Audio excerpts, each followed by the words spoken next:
مسیح خداوند میں آپ سب کی سلامتی ہو، اور آج ہم خداوند کے فضل کے لیے خدا کی شکر گزاری کرتے ہیں۔ اس نے ہمیں یہ موقع بخشا کہ ہم خدا کے کلام میں سے زندگی کی باتوں کو اور ان تمام نصیحت کی باتوں کو جو ہمیں ہر زندگی کے موڑ پر، زندگی کے تمام ایام میں، ہر طرح کے حالات میں ہمارے قدموں کے لیے چراغ اور راہ کے لیے روشنی ہے، آئیے اس کتاب مقدس میں سے خدا کی زندہ آواز کو دیکھیں۔ اس سے پہلے کہ ہم کتاب مقدس میں سے خدا کی آواز کو سنیں، آئیے ہم دعا کریں۔ اے قادر مطلق باپ، ہم تیری شکر گزاری کرتے ہیں تیرے بیٹے یسوع نام میں، اور آج اس وقت میں ہم تجھ سے فضل مانگتے ہیں کہ جب تیرے کلام کی قدرت کو ہم جاننے کے لیے اپنی روح، جان اور بدن کو اس بات کے لیے پیش کرتے ہیں کہ ہم تیرے کتاب مقدس میں سے زندگی کی باتوں کو لے کر اپنی زندگی کا عملی اطلاق کر کے اپنی زندگی کا عملی حصہ بنائیں، تو روح القدس تو ہماری مدد فرما اور ہمیں تقویت بخش کہ ہم کتاب مقدس کو سمجھ پائیں، اور خاص طور پر اس وقت اس پام سنڈے کی عبادت کے لیے اور ہماری زندگیوں کو اے خداوند تو راستہ دے، تاکہ ہم آنے والے بادشاہ کی اصل حقیقت کو پہچان کر اس کی قدرت اور اس کی شان کے مطابق اس زمین پر زندگی بسر کریں۔ یسوع نام میں یہ دعا مانگتے اور پا لیتے ہیں، آمین۔ آئیے کتاب مقدس کو کھولیں، اور خاص طور پر اس موقع پر جب دنیا بھر کے مسیحی پام سنڈے کو منا رہے ہیں اور خاص طور پر ان عبادات میں سے گزر رہے ہیں، تو ہم کچھ چند حقیقتوں کو جو خاص طور پر کلیسیا کے ساتھ تعلق رکھتی ہے آج کے دور میں، اور جن کا تعلق آج سے ہزاروں سال پہلے خداوند کی بادشاہی کے بارے میں خدا کا کلام نبوتوں کے وسیلہ سے اور نبیوں کے وسیلہ سے اس کو بیان کر چکا ہے، ان کی تکمیل کو تھوڑی دیر کے لیے ہم خدا کے کلام میں سے جاننے کی کوشش کریں گے۔ کتاب مقدس میں سے سب سے پہلے ہم زبور کی کتاب کو کھولیں گے، اور زبور کی کتاب میں سے زبور 118 اس کی 25 سے 27 آیت کو پڑھیں گے۔ زبور کی کتاب میں سے زبور 118 اس کی 25 سے 27 آیت میں یہ لکھا ہے، آہ اے خداوند بچا لے، آہ اے خداوند خوشحالی بخش، مبارک ہے وہ جو خداوند کے نام سے آتا ہے، ہم نے تم کو خداوند کے گھر سے دعا دی ہے۔ یہوہ ہی خدا ہے اور اسی نے ہم کو نور بخشا ہے،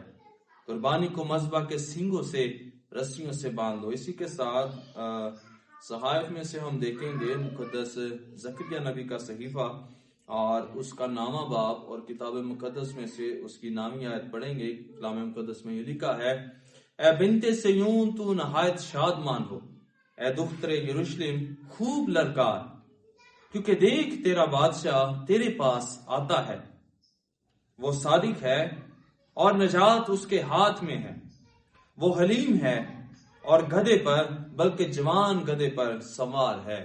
اور اسی کے ساتھ آخری حوالہ ہم تلاوت کریں گے اس کی تکمیل کا، ان نبوتوں کی، اور مقدس لوکا اس جگہ پر 19ویں باب میں، لوکا کی انجیل اس کا 19واں باب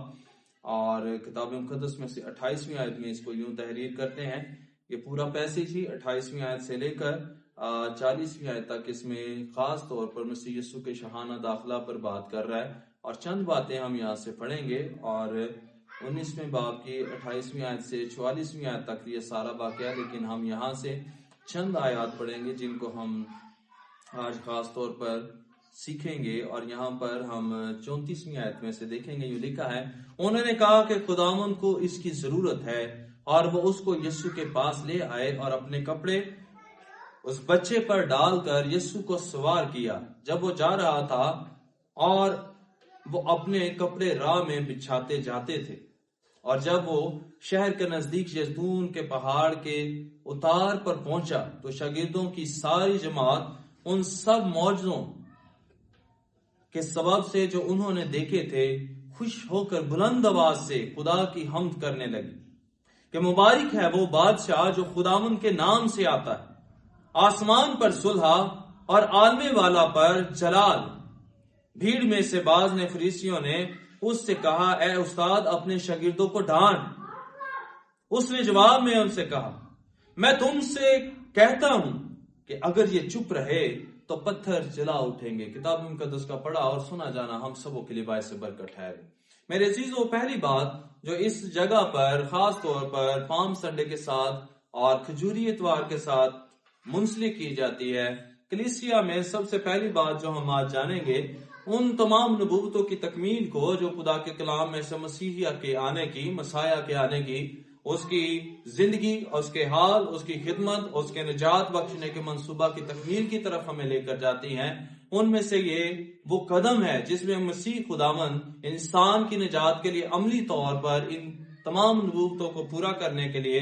آخری بار شہر یروشلم میں داخل ہو رہے تھے۔ اور اس جگہ پر مسیح خداوند کی اس شہر میں داخل ہوتے وقت ان لوگوں نے جو ایک بڑے ہجوم کی صورت میں تھے، مسیح خداوند کو اس جگہ پر بادشاہ کے طور پر ریسیو کر رہے تھے، اور خاص طور پر ہم نے کلام میں سے پڑھا ہے وہ بادشاہ کے آنے کے نعرے مارے تھے، بادشاہ وہ مبارک ہے جو خداوند کے نام سے آتا ہے۔ اور اس جگہ پر خاص طور پر ان لوگوں نے مسیح خداوند کو جب دیکھا، مسیح خداوند یروشلم میں داخل ہو رہے ہیں، اور اس وقت میں خاص طور پر مسیح خداوند نے جو بڑے بڑے معجزات کیے، بڑی بڑی قدرت کے کام کیے خدا کے، اور بہت ساروں کو خداوند کی بادشاہی میں شاگرد سازی کے لیے چنا، بہت ساروں کو خدا کی بادشاہی کے لیے نجات کے لیے چنا، بہت ساروں کو خدا کی بادشاہی کے لیے، خدا کے کام کو کرنے کے لیے اس نے رسول بھی مقرر کیا، اور بہت سارے خدا کی قدرت کے کام جو معجزات سے ظاہر ہوئے، اندھوں نے دیکھا، لنگڑوں نے چل کر دیکھا، اور مردوں نے جی اٹھ کے خدا کی قدرت کو تجربہ کیا۔ ان سب کاموں کو کر کے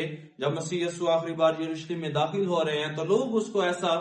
بادشاہ کے طور پر ریسیو کر رہے ہیں کہ جو ہمیں اس وقت میں سے روم کی قید میں سے آزادی بخشے گا، اور خاص طور پر ہمیں اس نبوت کی تکمیل کے لیے جس کے لیے یہودی دیکھ رہے تھے کہ آنے والے وقت میں مسیح ہمیں پوری دنیا پر، پوری دنیا کی حکومت بخشے گا، اور ہم اس کے ساتھ مل کر خداوند کی حضوری میں دنیا پر حکومت کریں گے۔ جبکہ مسیح یسوع کی آمد کے دو پہلو ہیں۔ پہلی آمد کا پہلو جو ہے، جو اس نبوت کے ساتھ تعلق رکھتا ہے، مسیح یسوع کی پہلی آمد ہمیں اس دنیا میں سے گناہ، ابلیس اور موت کی قید میں سے رہائی بخشنے کے لیے ہے، اور دوسری مسیح یسوع کی جو آمد ہے وہ اس میں بادشاہ کے طور پر، اور ایسے حکمران بادشاہ کے طور پر آئے گا جس کی سلطنت پوری دنیا پر ہوگی۔ یہودی اس پہلو کو، جو مسیح کی آمد کا دوسرا پہلو ہے، اسے نظر انداز کر کے اس کی آمد کے پہلے پہلو کو پوری طرح سے رد کر رہے تھے۔ اور جہی لوگ جب ہم دیکھ رہے ہیں مسیح خداوند کو ہوشنا کے نعرے مارتے ہوئے اور یہ نعرے لگاتے ہوئے ہمیں بچا، ہمیں سیو کر، یہ جو خاص لفظ ہے ہمیں محفوظ کر، یہ ایسے نعرے لگاتے ہوئے اسے دیکھتے ہیں تو چند ہی دنوں کے بعد، تھوڑے ہی دن جیسے گزرتے ہیں تو یہی لوگ یہ نعرے لگاتے ہیں، اسے صلیب دو، اسے اونچے پر لٹکاؤ، کیونکہ ان کی توقعات کے مطابق جو وہ مسیحا سے، آنے والے مسیحا سے رکھتے تھے وہ پوری نہ ہوئی۔ آئیے آج ہم کلیسیا ہوتے ہوئے اس کو خاص طور پر دیکھیں کہ اس نبوت کی تکمیل ہماری زندگی کے لیے کیا معنی رکھتی ہے۔ کیا شاید ہم بھی آج ان یہودیوں کی طرح، ان فقی اور فریسیوں کی طرح اور ان ریاکار لوگوں کی طرح تو نہیں، آج بھی ہم شاید مسیحی اس طرح سے مسیح کو اپنی زندگی میں قبول کرتے ہیں، ایسے نعرے لگاتے ہیں، اور ہوشنا کے نعرے لگاتے ہوئے چرچز میں، بازاروں میں، اور شاید ہم گلیوں میں جب پام سنڈے آتا ہے تو بہت ساری کھجوروں کی ڈالیاں لیے ہوئے، بہت سارے کپڑے لیے ہوئے، انہیں سجائے ہوئے اپنی زندگی میں ایسے کام کرتے ہیں جیسے کہ یہ کھجور کی ڈالی ہے، ہم اس کو دیکھتے ہیں، لوگ تیار کر کے لاتے ہیں اور بہت سارے ڈیکوریشن کر کے لاتے ہیں۔ یہاں پر بھی ایک کھجور کی ڈالی ہے، بہت سارے لوگ آج بھی آپ کو کلیسیا میں اس طرح سے کھجور کی ڈالیاں تیار کیے ہوئے نظر آئیں گے، اور ان کو لہراتے ہوئے کلیسیا میں، چرچز میں داخل ہوتے ہوئے نظر آئیں گے، لیکن اس کے بیک گراؤنڈ پر حقیقت کیا ہے، اس کی حقیقت کو جاننے سے قاصر ہوتے ہیں۔ مکاشفہ کی کتاب میں بھی ان چیزوں کا ذکر ہے، اور مسیحا کے آنے کا اور اس بڑی بھیڑ کا ان چیزوں کا ذکر ہے، لیکن دیکھیں کہ یہی لوگ جو یہ کھجور کی ڈالیاں اور کپڑے بچھا رہے ہیں، اسی مسیحا کو جو بادشاہ کے طور پر تسلیم کر رہے ہیں، بعد میں کہتے ہیں اسے صلیب دو۔ میرے عزیزو یاد رکھیے، آج کی کلیسیا کے لیے سب سے ضروری بات یہ ہے کہ ہم مسیح کی آمد کے اس پہلو کو جانیں کہ وہ اس نبوت کی تکمیل کرنے کے لیے ایک ازلی بادشاہ کے طور پر آیا ہے، جو ازل سے ذبح کیا ہوا ہے، جس کی حکومت ازلی بھی ہے اور ابدی بھی ہے، اور وہ ایسا بادشاہ ہے جس کی حکومت زندگی بخشتی ہے، نجات بخشتی ہے، قدرت بخشتی ہے۔ وہ ہمارے لیے خدا کی قوت اور اس راستے کو جاری کرتی ہے جو گناہ کے خلاف ہے، موت کے خلاف ہے اور ابلیس کے خلاف ہے۔ اس میں سے خدا کا بیٹا یسوع ہمیں نکال کر خدا باپ کے ساتھ ہمارا ملاپ دوبارہ سے کرواتا ہے۔ آمین۔ یہ اس نبوت کی تکمیل کا پہلا حصہ ہے جسے آج کلیسیا کو جاننے کی ضرورت ہے، اور شاید ہم چرچز میں نعرے مارتے ہوئے، اس طرح سے کھجوروں کی ڈالیاں لے کر لہراتے ہوئے اور بہت ساری اونچی اونچی باتیں اور کام کرتے ہوئے